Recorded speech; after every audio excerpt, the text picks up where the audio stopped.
What's up, everybody? This is Brad. Welcome back to the Twin Rivers Transport channel. Today we're going to be going over something a little bit different. I am at home doing a 34-hour restart, and my wife and daughter are out of town, so I'm going to make a video that I kind of been wanting to go over for a while. I get a lot of questions asked on this, and I've actually helped a lot of people walk through this. So it's actually on how to set up your own trucking authority and being 100% legal. So stay tuned.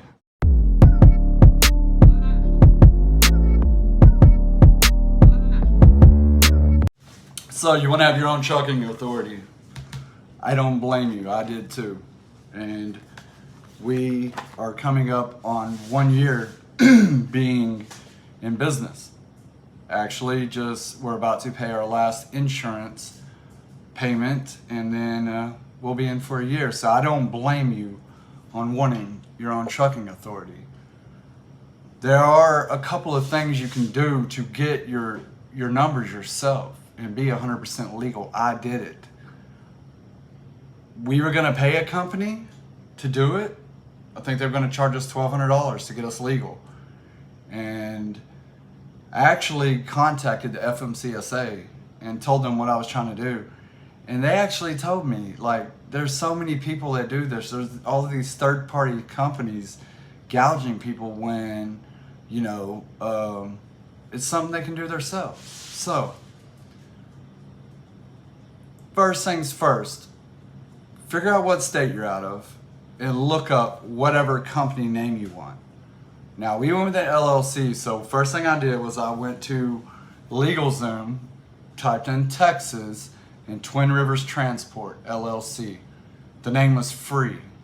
It was open.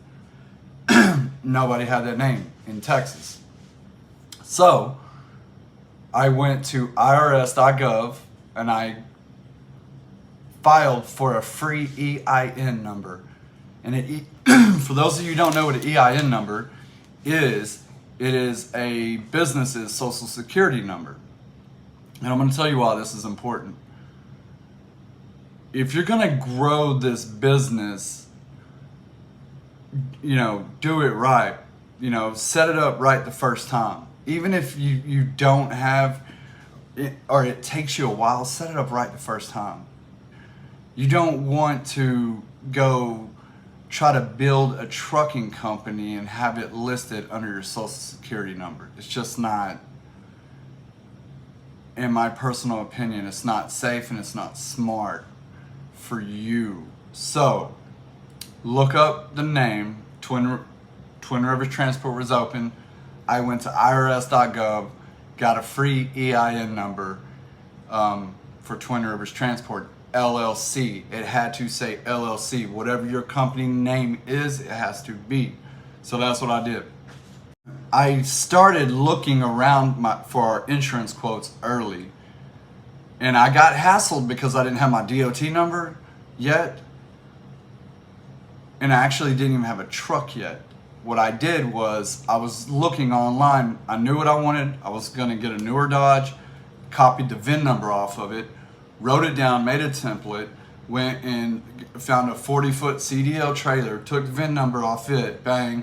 Now I had my setup with my information. I did the same thing for my partner, and I built a template. And I started contacting all of these insurance places that does commercial over-the-road insurance, and I started talking to them because insurance is ridiculous. Insurance can literally put you out of business or make it to where you can't stay in business or can't even start your business. For 2 trucks, we pay $40,000 a year. So start your insurance quote. And like I said, this could be a little mock-up template. So now that you got that going, you got your EIN number, LegalZoom, or Secretary of State for your state. I'm out of Texas. I went with LegalZoom on this because we literally paid $485, and they structured it.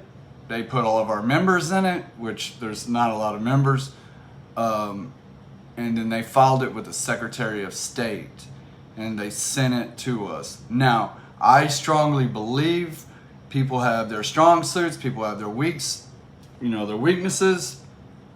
One of mine isn't legal stuff, so I'm gonna pay the professional to set ours up.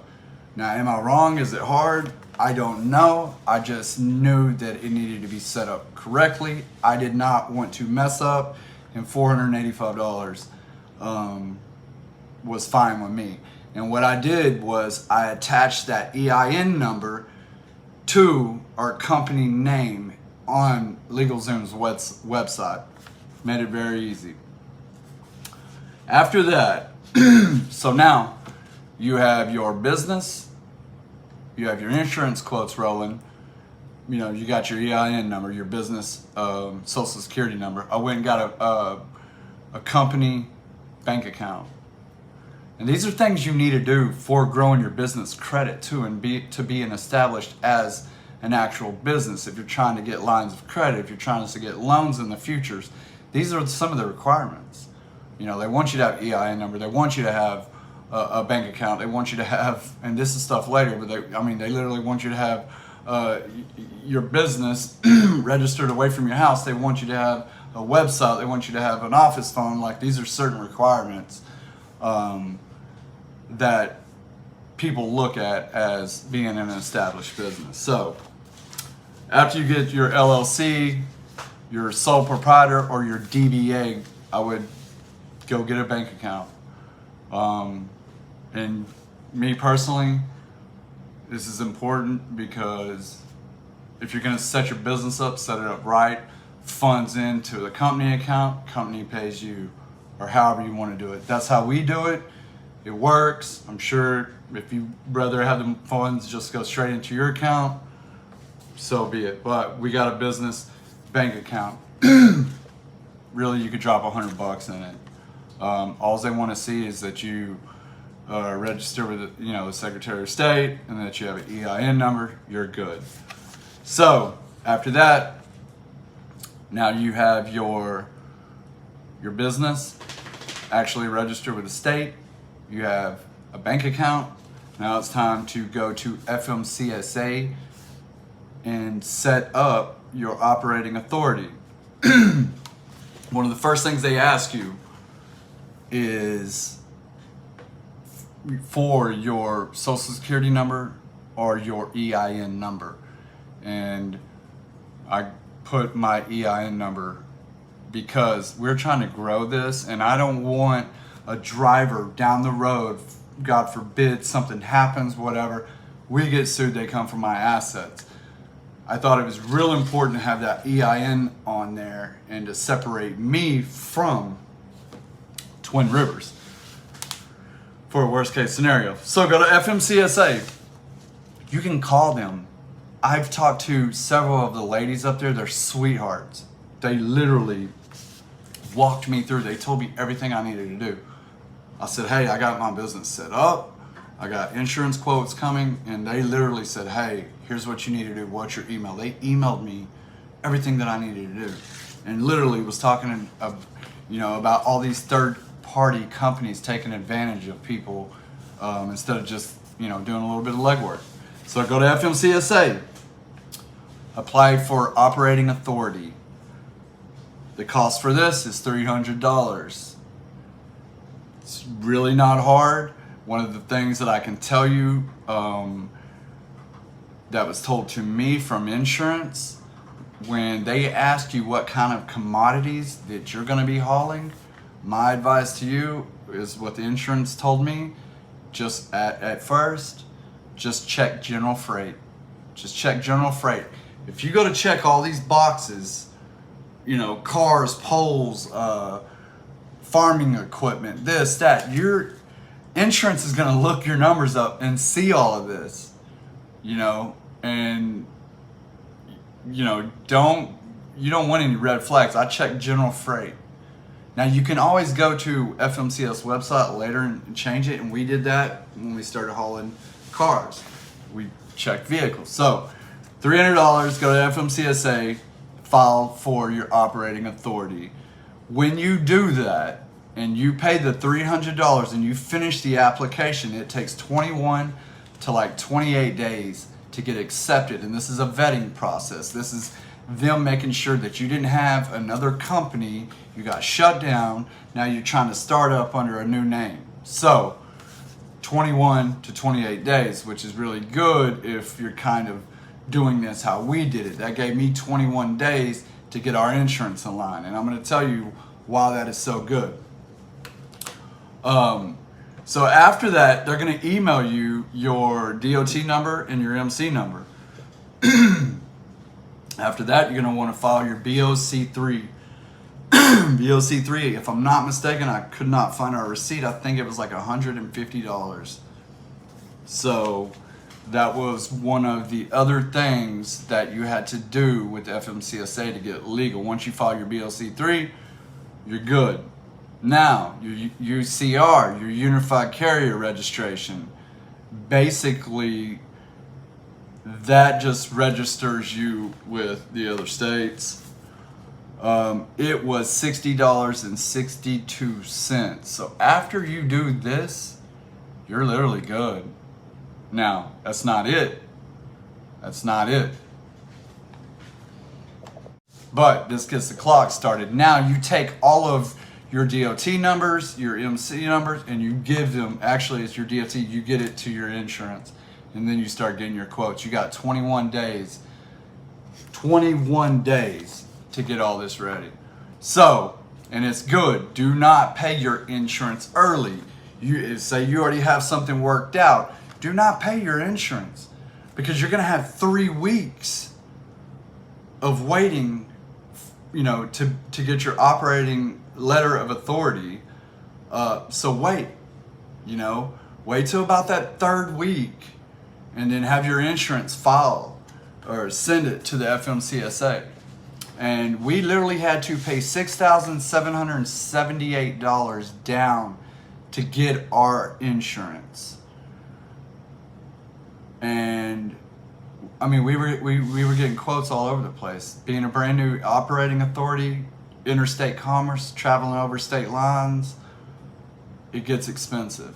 And we got $1 million insurance policy, $100,000 cargo, and we have our truck and trailer fully insured through our insurance company, and it comes to $3,383 a month, and that's for 2 trucks. So that's why I said get your insurance quote. There's people getting ridiculous quotes, and we started with 2 trucks. So now you have your LLC, you filed your BOC3, you filed your UCR, and these are literally things that you can look up on the computer.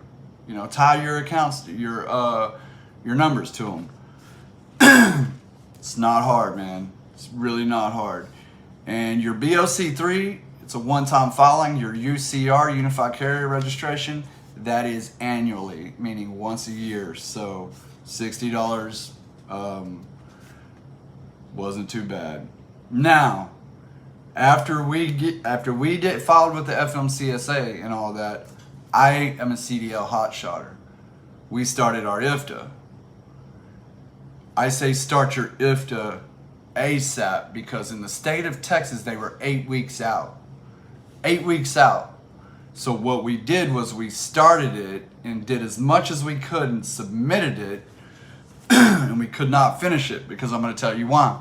When I bought a new truck, my truck took 2 months to get registered in my name to get my apportion plates. When you're over 26,000 pounds, you have to have your truck apportioned. Meaning, when you go through that scale house and they weigh you, you can weigh over 26,000 pounds. You don't have a tag on your window like a normal pickup truck or a car. It's off your license plate like an 18-wheeler. What I had to do was I had to literally fill out my IFTA and do everything. I couldn't give them 2 things, our IRP number, and I could not give them my plate number. So I started the process. I had to wait until my truck sent me my tags, and then go up there and get my apportion plate account set up with the DMV. And out of all of this process, that was the hardest for me, because getting your apportion plate count set up is not easy, but something you got to do. So when I got my apportion plates, all I did was contact IFTA, International Fuel Tax Agreement, and I updated it. And thank God what the lady told me was, you didn't lose your place in line. They literally have 8 weeks of information, and they go like this. So all they did was update ours, and it stayed in line. So LLC, BOC3, UCR, filed with the FMCSA, got the operating authority. Now I'm waiting my 21 days. Now I got this little stuff to take care of. So I did my IFTA. IFTA is free. You go to the Texas State Comptroller and you register with them. So IFTA is free. And then, like I said, the apportion plates, I think I paid $650 to get the account set up and everything. And we added one truck. Our other truck went CDL, and in the state of Texas after that it was $250. But our truck, trailer, and cargo were registered for 40,000 pounds. So that's everything. We paid our insurance, and the insurance sent it to the FMCSA, and I think they did what was called a MCS 150 and filed, and then 3 days after that we were 100% legal. It's really not hard. There's steps, but it's not hard. Is it worth it and rewarding? It is, because you're your own boss. And literally, that's all you have to do, man. A little legwork on this computer. Just beware when you file with the FMCSA, you're gonna get bombarded with all kinds of different stuff. Trucking company stuff, this, that, we'll file this for you, we'll file that for you. Do as much as you can yourself. If you don't have the time, I get it, but that's literally it. Nothing. It's nothing. So, but anyways, guys, hope you liked the video. Just killing some time. Let me know what you think. I think I got everything in there. If you have any questions, man, Bradley, Bradley, TwinRiversTransport.com. I've helped many of people walk them through this. I've walked them through IFTA and all of that. And I will tell you, there's a big difference between CDL and non-CDL trucking, money-wise. For all the people that will say otherwise, we started with one CDL truck and one non-CDL truck, and I'll make a video and I will break down the first 4 months on what I made and on what he made with both of us running hard. But anyways, guys, hope you liked the video. Leave me a comment, what'd you think? I know it's different. Just trying to put some different kind of footage out there. You guys be safe out there, and I'll see you on the next one. Bye.